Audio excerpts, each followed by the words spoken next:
Hello दोस्तों, आज हम लोग करने वाले हैं एक फिटिंग वाले सूट की कटिंग जो बहुत ही अच्छे तरह से फिटिंग आएगा। इसके लिए हमें 40 इंच की लंबाई रखनी है और हमने इसमें 2 इंच का प्लस करके कुर्ती की लंबाई का नाप लगा लिया है।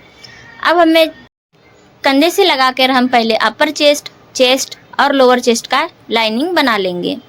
पहला निशान है हमारा चेस्ट, ये है 10 इंच पे, तो मैंने 10.5 इंच पे लगाया। दूसरा वाला निशान हमारा 12.5 इंच पे है, तो इसमें मैंने आधा इंच प्लस करके 13 इंच पे कर दिया।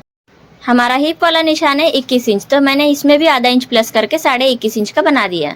इस तरह से आप अपने तीनों निशानों को आधा आधा इंच प्लस करके बना सकते हो।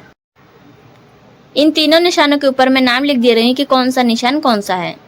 ये नीचे वाला सबसे कमर का है।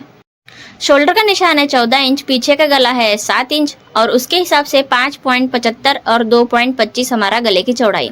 इस तरह से हम अपने कुर्ती में नाप लगाएंगे। ये है हमारा पूरा 5.75 का पूरा कंधा। उसके बाद हम गला लेंगे 2.27।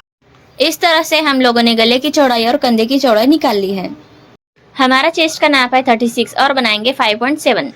हमारे शोल्डर के निशान से नीचे आते हुए हम लगा लेंगे 5.75 का हमारा आर्म होल। 1 इंच और 1.5 इंच पे दोनों निशान लगाते हुए हमारे आर्म होल के ऊपर इंची टेप रखेंगे और हाफ करेंगे। इसके बाद हमारे इस निशान से आधा इंच नीचे आने के बाद 2 सूत का मार्जिन इधर और 2 सूत का मार्जिन इधर, इस तरह से दोनों तरफ हम लगा लेंगे और यहाँ से हम अपना आर्म होल की अंदर की गोलाई निकालेंगे। और जो पीछे 1.5 इंच का बना हुआ निशान है वहां से हम दूसरा वाला आर्म होल की गोलाई बना लेंगे। हमारे आर्म होल का शेपिंग हो गया है। अब हम बनाएंगे गला। गला के लिए पहले आधा इंच डाउन कर लेना है। उसके बाद हमारा जितना भी गला है उसमें हमें आधा इंच प्लस करके नीचे की तरफ निशान लगा लेना है। इस निशान को लगा के हम एक बॉक्स बना लेंगे। बॉक्स बनाने के बाद में कस्टमर को थोड़ा सा गला नीचे से खुला चाहिए, बिल्कुल राउंड शेप में। हमारे कस्टमर को गला राउंडिंग में चाहिए, इसीलिए हम आधा इंच अंदर की तरफ आएंगे और यहाँ से गोलाई लगा देंगे। इस तरह से हमारा जो गोल गला बनेगा वो अच्छे से बन जाएगा। इस स्क्वायर बॉक्स को बनाने के बाद में हम अपना किसी भी डिजाइन का गला इसी बीच में बना सकते हैं। अब हम बनाने वाले हैं फिटिंग का निशान। इसके लिए हमें जितना भी नाप है उसको हम इंची टेप को 2 बार फोल्ड करेंगे। 2 बार फोल्ड करने के बाद में हमारा परफेक्ट निशान मिल जाएगा। ये है हमारा सीने का निशान जो है 35.5 इंची। टेप को हम सीने के लाइनिंग पे रखने के बाद यहाँ से एक निशान लगा लेंगे। उसके बाद हमारा कमर का निशान है 30 इंच को 2 बार हम लोग इसी तरह पट्टी को फोल्ड कर लेंगे और फोल्ड करने के बाद में हमारे दूसरे वाले निशान के ऊपर हमें निशान लगाएंगे। ये है अंडर चेस्ट, जो चेस्ट के बिल्कुल नीचे की तरफ होता है। यहाँ पे हमने अपना फिटिंग का निशान लगाया। इसी तरह से हम कमर या हिप को भी नापेंगे। अब हम अपना स्लिट चेक करने वाले हैं कि हमारा कुर्ती का स्लिट कहाँ पे आ रहा है। हमारा कुर्ती का स्लिट 15 इंच पे आ रहा है। इसी तरह से हम नाप के एक निशान लगा देंगे।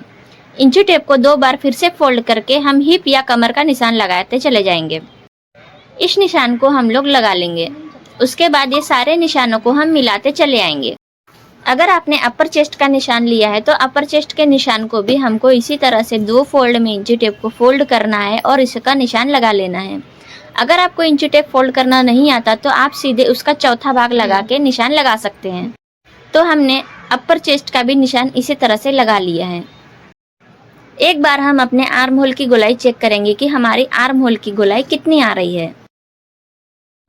हम लोग अपना आर्म होल चेक करने के बाद में सारे निशानों में 1.5 इंच का मार्जिन दे देंगे। अगर आप 2 इंच का मार्जिन लगाते हो तो 2 इंच का मार्जिन भी लगा सकते हो। इन सारे निशानों को करने के बाद में हमें इनको आपस में मिला लेना है। जितना हमारा मार्जिन है उसको भी निशान लगाना है और जितना हमारा फिटिंग का निशान है उन सभी को हमें आपस में मिला लेना है। उसके बाद हमें इन निशानों को अच्छे से गोलाई में शेप देना है। ध्यान ये रहे कि आपका ये जो निशान है वहाँ पे किसी तरह का कोना ना बने। इस अंदर के निशान पे हम लोग सिलाई लगाने वाले हैं। इसी के हिसाब से हम अपना सूट तैयार करेंगे। और ये जो बीच वाला कपड़ा हमारा बच रहा है ये पूरा का पूरा मार्जिन है। जितना भी हमारा हिप का निशान या कमर का निशान है उसी के हिसाब से हमें दामन रखना है। अगर कस्टमर का कोई स्पेसिफिक डिमांड है कि उनको चौड़ा या पतला चाहिए तो उस हिसाब से हम अपना दामन रख सकते हैं। हमारा जहाँ कमर का निशान लगा है वहाँ से लगा के हम नीचे दामन की तरफ को मिला देंगे। अब यहीं से हमें अपने सूट की कटिंग कर देनी है। इस सूट की कटिंग एंड स्टिचिंग की वीडियो में अगले वीडियो में बताऊंगी। इस सूट में हम इस तरह का गला बनाने वाले हैं। अगर आपको मेरे वीडियो से कुछ जानकारी मिलती हो तो कृपया करके मेरे चैनल को लाइक एंड सब्सक्राइब करना ना भूलें। इसके लिए आपका धन्यवाद। Thank you.